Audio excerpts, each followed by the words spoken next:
नमस्कार फ्रेंड्स, स्वागत अपना YouTube चैनल ई पाठशाला में। तो आइए आज हम फिर से एक नए वीडियो लेकर आ गए हैं। जैसा कि आप लोग को पता है, हम लोग जो क्लास 12 का जो है बायोलॉजी स्टार्ट किए थे, जिसमें कि क्लास 12 का जो है सेकेंड चैप्टर जो हम लोग पढ़ रहे थे। और सेकेंड चैप्टर में जो हम लोग आज उसी कड़ी में जो आज बीजांड के प्रकार के बारे में पढ़ेंगे। क्या पढ़ेंगे?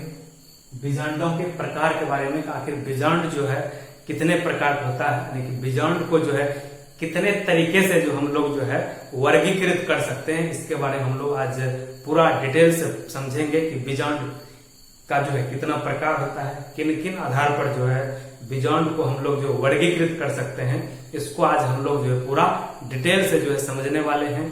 तो आइए आज हम जो है इस वीडियो को स्टार्ट करते हैं। इससे पहले आप लोग को जो है कह देते हैं कि यदि आप लोग जो है इससे पहले वाले वीडियो यदि नहीं देखे हैं तो उसको आप जाकर के प्लेलिस्ट में जो है देखिए, जिससे होगा कि इस टॉपिक से जो समझने में जो आसान होगा। क्योंकि जब आप एक शुरू से जब क्रम वाइज जब कोई भी क्लास करेंगे तो उससे जो है आसानी से समझ में आएगा। नहीं तो यहाँ पर जो हम बीजांड के बारे में, बीजांड के प्रकार हम पढ़ाएंगे, आपको समझ ही नहीं आएगा कि आखिर बीजांड क्या होता है। तो इसके लिए सबसे पहले आपको जो पार्ट 1 से देखना होगा। तो जो स्टूडेंट इस चैनल पर पहली बार विजिट किए हैं वह जो है सबसे पहले क्या कीजिए, हमारे YouTube चैनल के प्लेलिस्ट में जाइए और वहां पर जो बायो के सेक्शन में जो है आप चैप्टर सेकेंड जो है सिलेक्ट कीजिए। उसके बाद जो वहां से पार्ट 1 जो है कंटिन्यू वीडियो देखते जाइए। उसके बाद यहाँ आइए, आसानी से आपको जो समझ में आएगा। जो स्टूडेंट पहले से हैं, पुराने स्टूडेंट हैं, वह जो है यहाँ से देख ही सकते हैं। ठीक है, जो नया स्टूडेंट आए हैं उससे भी जो है विनम्र निवेदन है कि आप जो सबसे पहले तो हमारे YouTube चैनल ई पाठशाला को जो सब्सक्राइब करके रख लीजिए। और भी जो आपके मित्र, जो फ्रेंड है या जो रिलेशन में रिश्तेदार जो भी है, जो भी क्लास 12 का जो स्टूडेंट कर रहा है, उस सबको जो आप लोग जो है शेयर कर दीजिए और उनको भी बता दीजिए कि ई पाठशाला ऑनलाइन प्लेटफॉर्म पर जो है बायो का क्लास जो है फ्री ऑफ कॉस्ट यानी मुफ्त में जो है पढ़ाया जाता है, जहाँ की आप लोग जो है आसानी से पढ़ पाएंगे। केवल बायो ही नहीं, यहाँ पर जो है मैथ का भी जो क्लास चलता है और इंग्लिश का भी क्लास चलता है। वहां से भी आप जो है सीख करके अपने नॉलेज को जो है बढ़ा सकते हैं। तो आइए आप लोग जो है वीडियो शेयर करिए दीजिए, ठीक है ना, सब्सक्राइब करिए लीजिए और वीडियो को जो है लाइक भी कर दिए फटाफट। उसके बाद जो स्टार्ट करते हैं। तो आइए स्टार्ट करते हैं। हम लोग जो है आज क्या पढ़ेंगे, जैसा कि इंट्रोडक्शन में आपको बता दिए कि बीजांड के बारे में हम लोग पढ़ेंगे, यानी बीजांड के प्रकार के बारे में पढ़ेंगे। क्या पढ़ेंगे? बीजांड के प्रकार। देखिए, बीजांड का प्रकार अगर बात किया जाए तो बीजांड के को जो है 3 तरीके से जो हम लोग बांट सकते हैं, वर्गीकृत करते हैं। अगर बोला जाए कि बीजांड को जो है कितने तरीके से जो है वर्गीकृत किया जा सकता है, तो बोलेंगे 3 तरीके से। ठीक है, 3 तरह से वर्गीकृत करेंगे। सबसे पहला जो हो जाएगा आवरण, अध्यावरण के आधार पर। किसके आधार पर? अध्यावरण के आधार पर जो हम लोग पहले पढ़ेंगे बीजांड का प्रकार। उसके बाद दूसरा पढ़ेंगे बीजांड काय के आधार पर। क्या पढ़ेंगे? बीजांड काय के आधार पर जो है बीजांड का कितने प्रकार होता है और उसको डिटेल से हम लोग समझेंगे। उसके बाद तीसरा जो हम लोग करेंगे बीजांड द्वार के आधार पर जो है बीजांड कितने प्रकार होता है उसको भी जो हम लोग समझेंगे। सबसे पहले ये समझ लीजिए कि बीजांड के अध्यावरण के आधार पर अगर बात किया जाए तो अगर बात किया पूछेगा ऑब्जेक्टिव में बीजांड को कितने प्रकार से वर्गीकृत किया जा सकता है। 3 प्रकार हो गया। सबसे पहला समझिए अध्यावरण के आधार पर, दूसरा क्या हो गया? दूसरा हो गया बीजांड काय के आधार पर, और तीसरा हो गया बीजांड द्वार के आधार पर। जो है आप लोग समझ गए 3 तरीके से जो हम लोग जो है बीजांड को क्या कर सकते हैं, वर्गीकृत कर सकते हैं। तो आइए फर्स्ट वाले को जो हम लोग देखते हैं, अध्यावरण के आधार पर जो है बीजांड को कितने वर्गों में जो बांटा जा सकता है। तो बोले अध्यावरण के आधार पर जो है, अध्यावरण के आधार पर जो है बीजांड को क्या करेंगे हम लोग 3 भाग में बांटेंगे। कितने भाग में? 3 भाग। ये भी पूछा जाता है, ऑब्जेक्टिव प्रश्न पूछा जाएगा ऑब्जेक्टिव में कि अध्यावरण के आधार पर जो है बीजांड को कितने भागों में बांटा जा सकता है। बोलेंगे 3 भाग बांटा जा सकता है। कितने भाग में बांटेंगे? 3 भाग बांटेंगे। सबसे पहला क्या हो जाएगा? एक हो जाएगा एक अध्यावरणीय। क्या जाएगा? एक अध्यावरणीय बीजांड हो जाएगा। ठीक है। दूसरा हो जाएगा द्विअध्यावरणीय बीजांड। क्या जाएगा? द्विअध्यावरणीय बीजांड हो जाएगा। और तीसरा हो जाएगा क्या? अध्यावरणीय विहीन। अध्यावरण विहीन मतलब जिसमें अध्यावरण नहीं रहेगा, मतलब अध्यावरण विहीन, मतलब 3 प्रकार से बोलेंगे। तो ऑब्जेक्टिव में भी सवाल आएगा अध्यावरण के आधार पर जो है बीजांड को कितने भाग में बांटा जा सकता है, बोलेंगे तीन भाग में बांटा जा सकता है। 3 प्रकार से हम लोग पढ़ेंगे। सब पहला पढ़ेंगे क्या, एक अध्यावरणी पढ़ेंगे, उसके बाद दूसरा पढ़ेंगे द्वि अध्यावरणी, तीसरा अध्यावरण विहीन। ठीक है, तो अब देखिए एक अध्यावरणी का मतलब क्या होगा, देखिए इसके नाम में ही जो इसका डेफिनेशन छिपा हुआ है। ठीक है, एक अध्यावरणी की बात कर रहा है। एक अध्यावरणी है, एक मतलब एक सब पता ही है, एक होता है मतलब एक आवरण। क्या होगा, एक आवरण वाले बीजांड को एक अध्यावरणी बोलेंगे। यानी वैसा आवरण जिसके ऊपर पर जो एक आवरण होगा, मतलब एक ही सतह होगा, यानी एक लेयर होगा, उसको हम लोग क्या बोलेंगे, एक अध्यावरणी बोलेंगे। क्या बोलेंगे, एक अध्यावरणी बीजांड बोलेंगे। ठीक है, जिसमें इसका एग्जाम्पल मेन है। एग्जाम्पल जो है याद करना बहुत जरूरी है, उसमें कभी क्वेश्चन आ जाएगा निम्नलिखित में से किसमें जो है एक अध्यावरणी बीजांड जो है बनता है, तो बोल देंगे सूर्यमुखी और गेंदा। सूर्यमुखी का फूल आप लोग देखे होंगे, और उसके बाद जो गेंदा का फ्लावर आप लोग देखे होंगे, फूल देखे होंगे, उस ये दोनों में जो क्या होता है, एक अध्यावरणी बीजांड का जो निर्माण होता है। यह भी ऑब्जेक्टिव में पूछा जाता है, इसलिए एग्जाम्पल तो याद रखना जरूरी ही है। तो बोलते हैं निम्नलिखित में से किस पुष्प में एक अध्यावरणी बीजांड का निर्माण होता है। यदि सूर्यमुखी और गेंदा में से कोई एक विकल्प में रहता है या दोनों रहता है, आप जो है उस ऑप्शन को टिक करिए, आपका आंसर जो 100% क्या होगा, सही होगा। ठीक है, तो याद रखना है एक अध्यावरणी आप लोग समझ ही गए हैं, यानी क्या बोले, एक आवरण वाले बीजांड, यानी वैसा बीजांड जिसमें एक आवरण होगा। ठीक है, एक आवरण होगा उसको बोलेंगे एक अध्यावरणी बीजांड बोलेंगे। और इसका एग्जांपल हम लोग याद रखेंगे, सूर्यमुखी का फ्लावर हो गया और गेंदा का फ्लावर हो गया। ठीक है, सूर्यमुखी और गेंदा में जो है एक अध्यावरणी फ्लावर जो है यह है, क्योंकि इसमें जो है बीजांड जो बनेगा वह जो बीजांड बनेगा उसमें एक आवरण होगा। क्या होगा, एक आवरण होगा। इसको आप लोग समझ गए। दूसरा जो हम लोग पढ़ेंगे द्वि अध्यावरणी, नाम से इसमें भी पता चल रहा है, द्वि मतलब दो होता है। क्या होता है, दो, यानी द्वि अध्यावरणी की बात कर रहा है। तो द्वि अध्यावरणी मतलब इसमें दो आवरण वाले बीजांड को द्वि अध्यावरणी बोलेंगे, यानी वैसा बीजांड जिसमें दो आवरण होगा, दो सतह होगा, उसको हम लोग क्या बोलेंगे, द्वि अध्यावरणी बीजांड। ठीक है, यानी वैसा बीजांड जिसमें दो आवरण पाया जाता हो, दो लेयर हो, उसको क्या बोलेंगे, द्वि अध्यावरणी। अगर इसका एग्जाम्पल बात किया जाए, अधिकतर जितना भी पुष्पीय पादप होगा, पुष्पीय पादप की बात कर रहे हैं। ठीक है, जितना भी अधिकतर जो है पुष्पीय पादप होगा वह सब में क्या हो जाएगा, द्वि अध्यावरणी जो है। अधिकतर बात बोल रहे हैं, अधिकतर मतलब हो गया कि कुछ कुछ अपवाद में जो होगा जिसमें कि द्वि अध्यावरणी नहीं होगा, लेकिन अधिकतर जो यानी पुष्पीय पादप होगा उसमें जो द्वि अध्यावरणी जो है बीजांड का निर्माण होगा। इसको भी याद रखेंगे, द्वि अध्यावरणी आप लोग समझ गए हैं कि वैसा बीजांड जिसमें दो आवरण का निर्माण होगा उसको क्या बोलेंगे, द्वि अध्यावरणी। और इसका याद रखें, अधिकतर जितना भी पुष्पीय पादप होगा उसमें जो द्वि अध्यावरणी बीजांड का जो निर्माण होगा। और तीसरा हम लोग जो अध्यावरण के आधार पर जो पढ़ेंगे वो अध्यावरणहीन। ठीक है, क्या बोलेंगे, अध्यावरणहीन। क्या बोलेंगे, अध्यावरणहीन बीजांड के बारे में पढ़ेंगे। कहते हैं कुछ पादपों में, जो कुछ पादप है, मतलब सब की बात नहीं कर रहे हैं, कुछ पादप में जो बीजांड आवरण रहित होता है। जो कुछ पादप होगा उसका जो बीजांड होगा आवरण रहित होगा। आवरण रहित का मतलब क्या, उसमें कोई भी प्रकार आवरण ही नहीं पाया जाएगा। ठीक है, कोई भी लेयर, उसमें कोई भी सतह नहीं पाया जाएगा, उसको हम लोग क्या बोलेंगे, अध्यावरण विहीन बीजांड बोलेंगे। क्या बोलेंगे, अध्यावरण विहीन।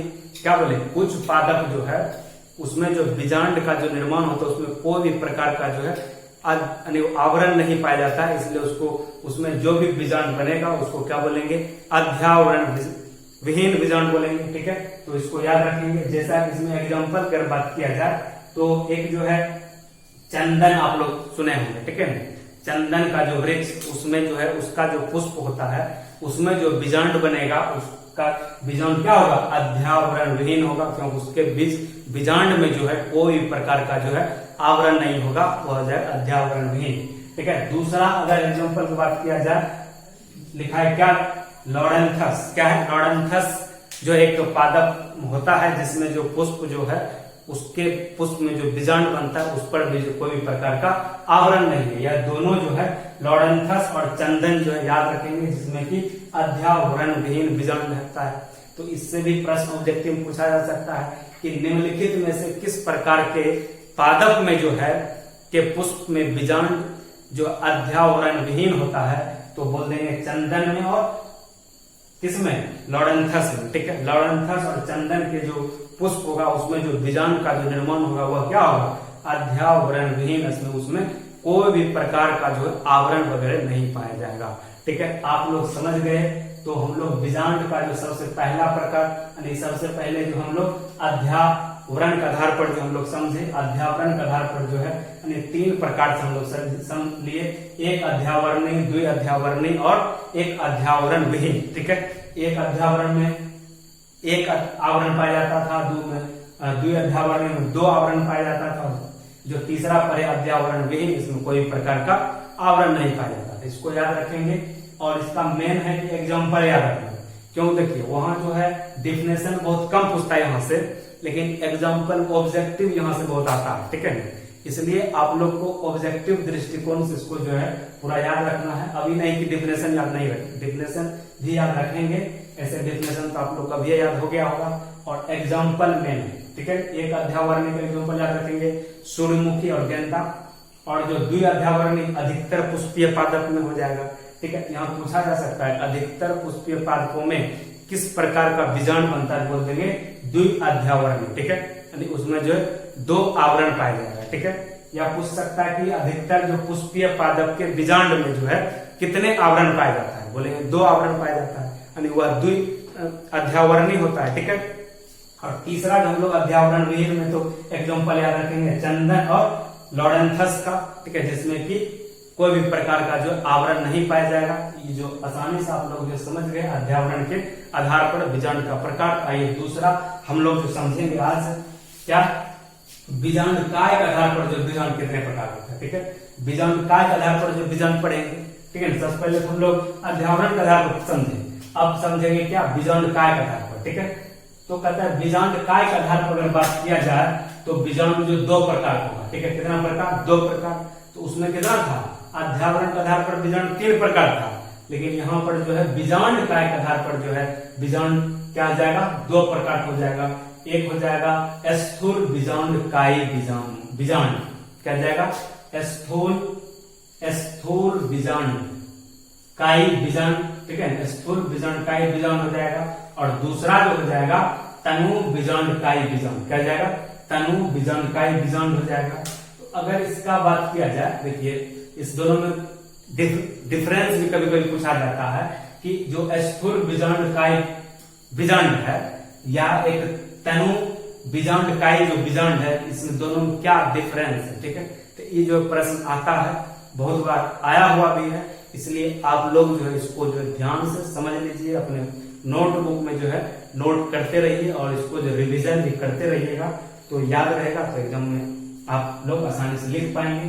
तो आइए इसका जो डिफरेंस भी समझते हैं। जो स्थूल बीजांड कायी बीजांड है तथा इसमें प्राथमिकी, क्या बोले, इसमें प्राथमिकी भित्तीय कोशिका पाई जाती है। ठीक है, जो स्थूल बीजांड कायी बीजांड है इसमें क्या पाया जाएगा, प्राथमिकी भित्तीय कोशिकाएं जो पाई जाएगी। ठीक है ना, लेकिन अगर तनु बीजांड कायी बीजांड की बात किया जाए तो उसका जस्ट उल्टा हो जाएगा, इसमें प्राथमिकी भित्तीय कोशिका जो है नहीं पाई जाएगी। ठीक है, याद रखेंगे। दूसरा पॉइंट अगर बात किया जाए तो स्थूल बीजांड कायी बीजांड में जो है यानी बीजांड कायी अधिक विकसित होता है। ठीक है, जो इसमें होगा फर्स्ट वाले में बीजांड का क्या होगा, अधिक विकसित होगा, लेकिन सेकेंड वाला जो था तनु बीजांड कायी बीजांड, इसमें जो बीजांड कायी कम विकसित होता है। ठीक है, तो यही था दोनों में डिफरेंस। जो सबसे पहले हम लोग समझे कि बीजांड का के आधार पर जो है बीजांड 2 प्रकार का होता है। एक समझ लीजिए स्थूल बीजांड कायी बीजांड होता है, एक होता है क्या, तनु बीजांड कायी बीजांड होता है। और दोनों में जो डिफरेंस पूछा जाता है कि क्या दोनों में डिफरेंस है, अंतर क्या है, वहां क्वेश्चन आएगा स्थूल बीजांड कायी बीजांड तथा तनु बीजांड कायी बीजांड में अंतर स्पष्ट करें, आप लोग को इतना 2 पॉइंट ही लिखना है बस, उसके बाद आपको जो है पूरा नंबर मिलेगा। ठीक है, इसको भी आप लोग जो आसानी से समझ गए होंगे और अपने नोटबुक में जो इसको भी नोट कर लीजिए। ठीक है, तो आइए तीसरे जो हम लोग पढ़ेंगे, तीसरा आधार यानी बीजाणु द्वार का आधार। ठीक है, सबसे पहला पढ़े क्या, अध्यावरण के आधार पर, उसके बाद बीजाणु काय के आधार पर। अब जो हम लोग पढ़ेंगे बीजाणु द्वार के आधार पर, क्या पढ़ेंगे, बीजाणु द्वार के आधार पर अगर बात किया जाए तो इसका जो 6 प्रकार होता है, कितना होता है, 6 प्रकार। सबसे पहला में कितना था, 3 प्रकार, दूसरा में कितना था, 2 प्रकार, और तीसरा जो हम लोग पढ़ेंगे बीजाणु द्वार के आधार पर जो है बीजाणु कितने प्रकार होता है, तो यह 6 प्रकार होगा।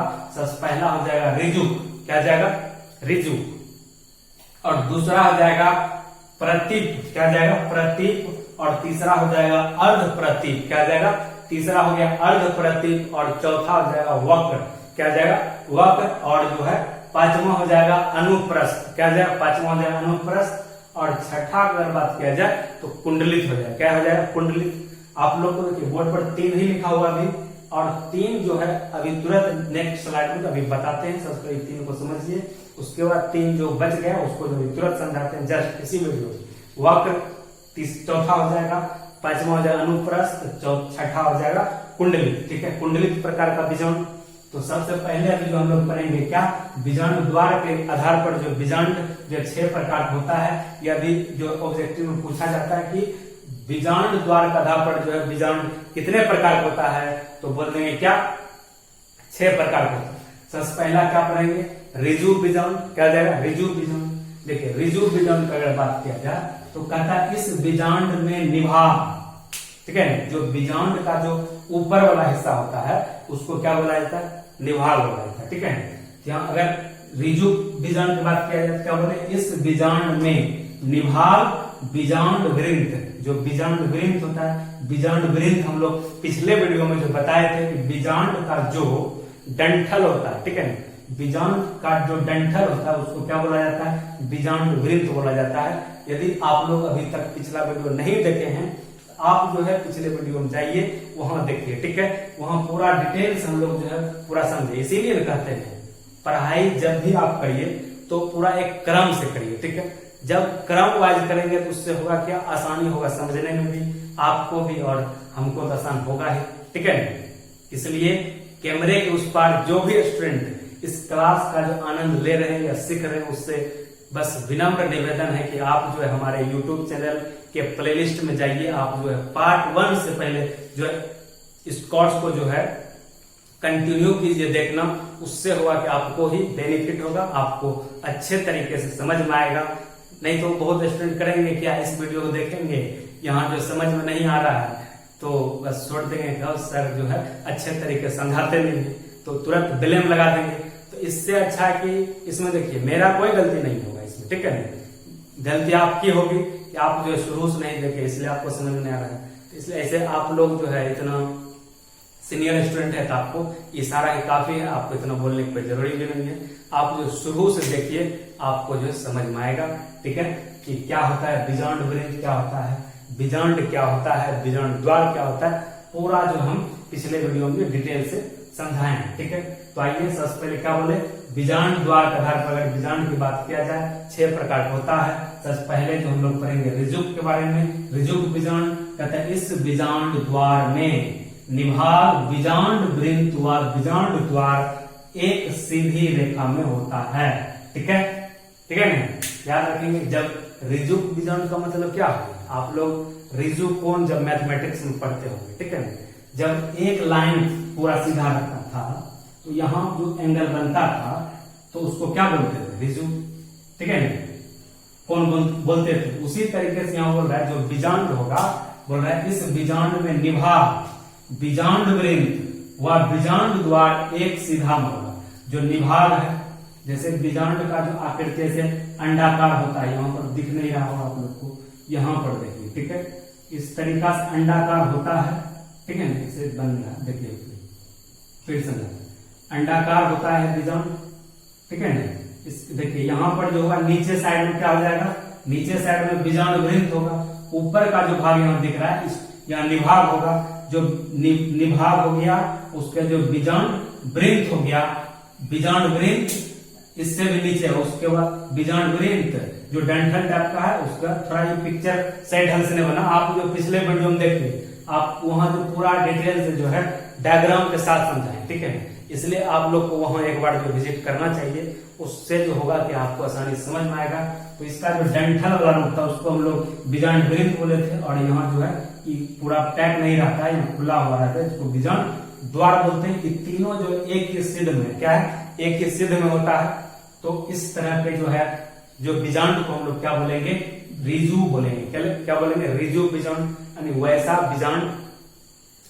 बीजांड जिसमें निभाग, बीजांड वृंत और बीजांड द्वार जो है एक सीधी रेखा में होता है, उसको हम लोग क्या बोलेंगे, रिजु बीजांड, ठीक है। आप लोग से अगर पूछा जाए कि रिजु बीजांड क्या होता है, तो बोलेंगे वैसा बीजांड जिसमें निभाग, बीजांड वृंत और बीजांड द्वार जो है एक सीधी रेखा में होती है, एक सीधी में होता है, उसको बोलेंगे रिजु बीजांड। क्या बोलेंगे, रिजु बीजांड। तो रिजु बीजांड जो होता किसमें है, उदाहरण के लिए आप लोग के लिए लिख दिए हैं रूमैक्स, ठीक है। रूमैक्स प्लांट है, ठीक है, उसमें जो है बीजांड जो होगा कैसा होगा, रिजु बीजांड होगा। एक जो पॉलीगोनम है, इसमें भी जो क्या होता है, पॉलीगोनम में भी रिजु बीजांड होगा, और रूमैक्स में भी जो है रिजु बीजांड होगा। इसको आसानी से समझ गए।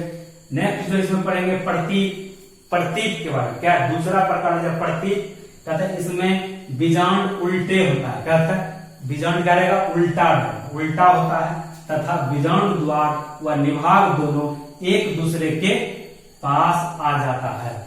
जो बीजांड द्वार होगा और जो निभाग होगा वह दोनों क्या हो जाएगा, एक दूसरे के पास आ जाएगा, ठीक है। तो उस प्रकार के बीजांड को हम लोग बोलेंगे प्रतीप। क्या बोलेंगे, प्रतीप। जो अधिकांश पादप होगा, अधिकांश पादपों में इसी प्रकार का बीजांड पाया जाता है, ठीक है। जितना अधिकांश पादप होगा उसमें जो प्रतीप प्रकार का ही जो बीजांड पाया जाता है, जैसे इसका एग्जांपल में रखेंगे मटर हो गया, सेम हो गया और चना हो गया, ठीक है। तो मटर, सेम, चना में जो है क्या हो जाएगा, प्रतीप प्रकार का जो बीजांड पाया जाएगा। तो आप लोग जो है प्रति जो है बीजांड का बीजांड द्वार के आधार पर जो दूसरा प्रकार भी समझ गए हैं। एग्जाम्पल देखिए, मैं एमसीक्यू जो प्रश्न जो आएगा एग्जाम में वह एग्जाम्पल से आएगा, ठीक है। अगर डिफिनेशन पूछता है तो ठीक है, डिफिनेशन नहीं पूछता है तो एमसीक्यू तो पूछेगा ही, ठीक है। इसलिए उसके लिए आपको जो है एग्जाम्पल से ही सवाल बनेगा, ठीक है। तो पूछा जाएगा निम्नलिखित में से किस पादप में जो है प्रतीप प्रकार का बीजांड पाया जाता है। यदि मटर, सेम, चना अगर रहेगा आप लोग इसमें टिक करेंगे। तो नेक्स्ट चलिए तीसरा प्रकार जो हम लोग पढ़ेंगे बीजांड द्वार का, तीसरा प्रकार वह हो जाएगा अर्ध प्रतीप। क्या जाएगा, अर्ध प्रतीप, ठीक है। कहते हैं इसमें निभाग व बीजांड द्वार एक सीधी रेखा में होते हैं तथा बीजांड वृंत समकोण बनाता है। समकोण तो समझ ही रहे हैं, मैथमेटिक्स में आप लोग पढ़ते हैं।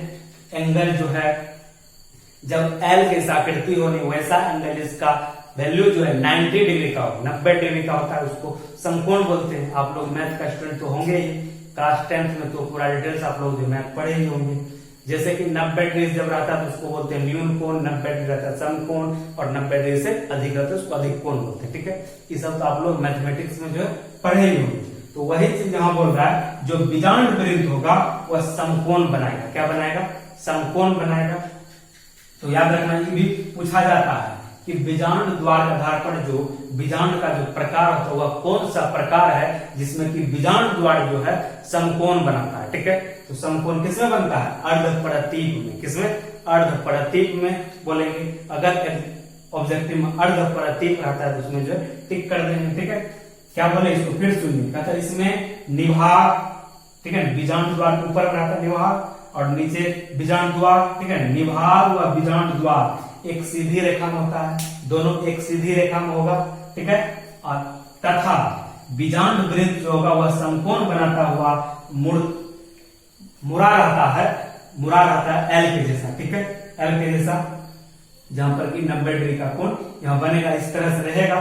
तो उस बीजांड को हम लोग क्या बोलेंगे, अर्ध प्रतीप। प्रतीप बोले, क्या बोलेंगे, अर्ध प्रतीप, ठीक है। अगर इसका एग्जाम्पल की अगर बात किया जाए, रैननकुलम जो है कुछ पादप है, ठीक है। ऐसे तो हम लोग के इलाके में तो मिलता नहीं है। यदि आप लोग के इलाके में पाया जाता होगा तो आप लोग जो कमेंट करके बताइए कि हाँ सर हम लोग के इलाके में पाया जाता है, इस तरह का होता है, तो हम भी जो जान पाएंगे। अगर संभव हो तो उसका पिक्चर भी भेजिए, ठीक है। तो रेननकुलम एक प्लांट है जिसमें कि जो बीजांड होगा वह अर्ध प्रतीक प्रकार का होगा, ठीक है। तो यह जो अभी पढ़े हम लोग बीजांड द्वार के 3 प्रकार, सबसे पहले ऋजु बीजांड, दूसरा प्रतीक, तीसरा पढ़े हम लोग अर्ध प्रतीक। चौथा प्रकार हम लोग वक्र के बारे में पढ़ेंगे। क्या बोले, यानी बीजांड द्वार का जो है चौथा प्रकार, सबसे पहले क्या बोले थे 6 प्रकार होता है, चौथा प्रकार जो हम लोग पढ़ेंगे वक्र के बारे में, यानी वक्र बीजांड। क्या हो जाएगा, वक्र बीजांड। कहते हैं इस प्रकार का बीजांड कुछ मुड़ा हुआ होता है, ठीक है। जो वक्र प्रकार का जो बीजांड होगा वह क्या हो जाएगा, इस प्रकार का जो बीजांड होगा कुछ मुड़ा हुआ होता है, जिस कारण जो है बीजांड द्वार और निभाग जो है दोनों एक सीधे रेखा में नहीं पाया जाता है। जब मुड़ा हुआ रहेगा स्वाभाविक है, कभी भी बीजांड द्वार और जो निभाग जो है एक सीधी रेखा में नहीं होगा। इसमें जो है बीजांड द्वार यानी झुककर बीजांड वृत्त के पास आ जाता है। तो इस प्रकार के बीजांड को हम लोग क्या बोलेंगे, वक्र बीजांड बोलेंगे। क्या बोलेंगे, वक्र बीजांड। अगर बोला जाए कि वक्र बीजांड क्या है तो बोलेंगे वैसा बीजांड जो कि जो मुड़ा हुआ होता है। क्या होता है, वैसा बीजांड जो मुड़ा हुआ होता है, जिस कारण जो उसका जो बीजांड द्वार जो है निभाग और दोनों एक सिर में नहीं होगा। जो बीजांड द्वार होगा और निभाग होगा एक सिद्ध में नहीं होगा, ठीक है। और इसमें जो बीजांड द्वार जो होगा झुक करके बीजांड वृत्त के पास आ जाता है। तो ऐसे बीजांड हम लोग क्या बोलेंगे, वक्र बीजांड जो है बोलेंगे, ठीक है। अगर इसका एग्जाम्पल में बात किया जाए या किसमें पाया जाता है तो लेग्यूमिनोसी कुल का जो पादप होगा, लेग्यूमिनोसी कुल के पादप में जो है वक्र प्रकार के जो है वक्र बीजांड जो है पाया जाता है। अगर बोला जाए कि वक्र बीजांड जो है किसमें पाया जाता है, किस प्रकार के पादप में पाया जाता है, तो बोलेंगे लेग्यूमिनोसी कुल। और एक जो है याद रखेंगे क्रूसीफेरा, ठीक है। क्रूसीफेरा जो है पादप का एक सदस्य है, ठीक है। जो जितने भी जो है एक कुल है क्रूसीफेरा कुल का जो जितने भी पादप होगा उस सब में जो है वक्र बीजांड जो है पाया जाएगा। जो बीजांड द्वार का जो चौथा प्रकार है, ठीक है, वक्र प्रकार का बीजांड। तो याद रखेंगे इससे ऑब्जेक्टिव जो पूछा जा सकता है निम्नलिखित में से किसमें जो है वक्र प्रकार का जो बीजांड पाया जाता है। यदि लेग्यूमिनोसी रहे आप उसमें टिक कर सकते हैं, या रहेगा ऑप्शन में कि क्रूसीफेरा के सदस्यों में, तो इसमें टिक कर सकते हैं। या दोनों ऑप्शन रह सकता है एक साथ साथ कि लेग्यूमिनोसी व क्रूसीफेरा सदस्य में जो है वक्र बीजांड पाया जाता है, उसमें भी जो टिक कर सकते हैं। या इसमें देखिए एक और प्रश्न जो है बन सकता है कि बोलेगा वैसा बीजांड जिसमें कि जो बीजांड द्वार होगा और निभाग जो होगा एक सिद्ध में नहीं पाया जाता, ठीक है। वह कौन सा बीजांड है का प्रकार है जिसमें कि बीजांड द्वार और निभाग जो एक सिद्ध में नहीं पाया जाता है, बोलते हैं क्या, वक्र बीजांड। किसमें, वक्र बीजांड, ठीक है। तो और इसमें ही पूछा जाएगा कि वैसा बीजांड जिसमें कि बीजांड द्वार जो है झुक करके बीजांड वृत्त के पास आ जाता है, तो बोल देंगे वक्र बीजांड। किसमें, वक्र बीजांड में। और यह जो किस कुल में होगा, लेग्यूमिनेसी कुल का जितने भी पादप है और क्रूसीफेरा कुल के जितने भी सदस्य हैं पादप का, उसमें जो वक्र बीजांड जो है पाया जाएगा, ठीक है। तो आशा करते हैं यह जो आप लोग आसानी समझ गए होंगे। तो आइए इसका जो नेक्स्ट प्रकार जो है जो हम लोग समझते हैं, 5वां प्रकार क्या हो जाएगा, अनुप्रस्थ। क्या जाएगा, अनुप्रस्थ बीजांड, ठीक है। अभी तक हम लोग 4 पढ़ चुके हैं और 5वां पढ़ेंगे अनुप्रस्थ बीजांड के बारे में। कहते हैं इसमें बीजांड के साथ भ्रूणकोश भी मुड़कर घोड़े की नाल के समान हो जाता है, ठीक है। तो इस प्रकार के बीजांड को हम लोग बोलेंगे अनुप्रस्थ बीजांड, ठीक है। अगर बोल दे अनुप्रस्थ बीजांड क्या है, बोलेंगे वैसा बीजांड जिसमें बीजांड के साथ साथ, बीजांड तो मुड़ेगा ही, बीजांड के साथ साथ जो है भ्रूणकोश भी मुड़ करके जो घोड़े की नाल के समान हो जाएगा, तो उसको हम लोग क्या बोलेंगे, अनुप्रस्थ बीजांड बोलेंगे, ठीक है। तो इसमें पूछा भी जाएगा कि वैसा बीजांड जिसमें कि बीजांड के साथ साथ भ्रूणकोश भी जो मुड़ करके घोड़े की नाल के समान हो जाता है, उसे क्या कहा जाता है, तो बोलेंगे अनुप्रस्थ बीजांड कहा जाता है। क्या कहा जाता है, अनुप्रस्थ बीजांड। अगर बात किया जाए इस या जो है किस प्रकार के प्लांट में पाया जाएगा, एक होता है लेम्बा और एक होता है पॉपी। ठीक है, लेम्बा और पॉपी में जो है अनुप्रस्थ बीजांड पाया जाएगा। किसमें, लेम्बा और पॉपी। यह भी एग्जाम्पल जो याद रखेंगे, लेम्बा और पेपी में जो है किस प्रकार का बीजांड पाया जाएगा, तो अनुप्रस्थ प्रकार का जो बीजांड मिलेगा उसमें। ठीक है, तो आइए नेक्स्ट और यह जो है लास्ट इसका पढ़ेंगे। ठीक है, छठा प्रकार हम लोग पढ़ते हैं कुंडलित। क्या पढ़ेंगे, कुंडलित। इस प्रकार के बीजांड में, जो इस प्रकार के बीजांड, जो कुंडलित की बात कर रहे हैं, इस प्रकार के बीजांड में जो है बीजांड वृंत बहुत लंबा होता है और बीजांड के चारों ओर जो है घिरा हुआ रहता है। ठीक है, बीजांड के चारों ओर घिरा रहेगा। तो याद रखेंगे, अगर बोल देगा कि कुंडलित बीजांड क्या है, तो बोलेंगे वैसा बीजांड जिसमें जो बीजांड वृंत जो है बहुत लंबा होगा और वह जो है बीजांड के चारों तरफ जो है घिरा हुआ रहेगा, तो उसको हम लोग क्या बोलेंगे, कुंडलित बीजांड बोलेंगे। ठीक है, अगर कुंडलित बीजांड की बात किया जाए तो किसमें पाया जाएगा, तो नागफनी में। किसमें, नागफनी में जो है कुंडलित बीजांड पाया जाएगा। ठीक है, नागफनी जिसको कैक्टस बोलते हैं। ठीक है, क्योंकि रेगिस्तानी क्षेत्र में जो है खास करके जो राजस्थान वाला इलाका है, गुजरात वगैरह सब में जो है पाया जाएगा नागफनी। जो थ्रोनी प्लांट होता है, इसमें कटीला टाइप का रहता है, काटा रहता है बहुत से, उस जो है कम से कम जल में भी जो है जीवित रह सकता है, उसी में पाया जाएगा क्या, कुंडलित प्रकार का बीजांड पाया जाएगा। तो याद रखेंगे, अगर यहाँ से ऑब्जेक्टिव पूछा जा सकता है कि निम्नलिखित में से किस प्रकार के प्लांट में जो है कुंडलित प्रकार का जो बीजांड पाया जाता है, बोल देंगे नागफनी में। किसमें, नागफनी में जो कुंडलित प्रकार का बीजांड पाया जाएगा। या पूछ दे कि कुंडलित बीजांड क्या होता है, तो बोल देंगे वैसा बीजांड जिसमें जो है, जिसका बीजांड वृंत जो है क्या रहेगा, लंबा रहेगा, बहुत लंबा रहेगा, लेकिन उसमें एक खासियत है, वह बीजांड के चारों ओर क्या रहेगा, घिरा हुआ रहेगा, उसको हम बोलेंगे कुंडलित बीजांड। क्या बोलेंगे, कुंडलित बीजांड। और कुंडलित बीजांड जो है नागफनी में पाया जाएगा। ये था बीजांड द्वार के आधार पर जो है 6 प्रकार। ठीक है ना, आप लोग आसानी से समझ गए होंगे। तो सबसे पहले तो हम लोग बताए बीजांड द्वार जो है 6 प्रकार का होता है। पहला प्रकार बताए थे हम लोग रिजु बीजांड के बारे में पढ़े थे। दूसरा प्रकार जो हम लोग इसका पढ़े थे प्रतीप पढ़े थे।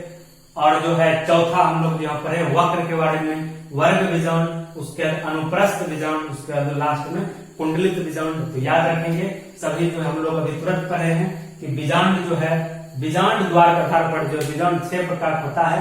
पहला हो गया रिजु बीजांड। क्या हो गया, रिजु बीजांड। दूसरा हो गया प्रतीप, उसका तीसरा हो गया अर्ध प्रतीप, और चौथा जो हम लोग वक्र, उसके 5वां अनुप्रस्थ, उसके छठा जो है कुंडलित प्रकार के बीजांड जो हम लोग समझे। तो आप लोग आशा करता आप लोग आसानी से समझ गए होंगे।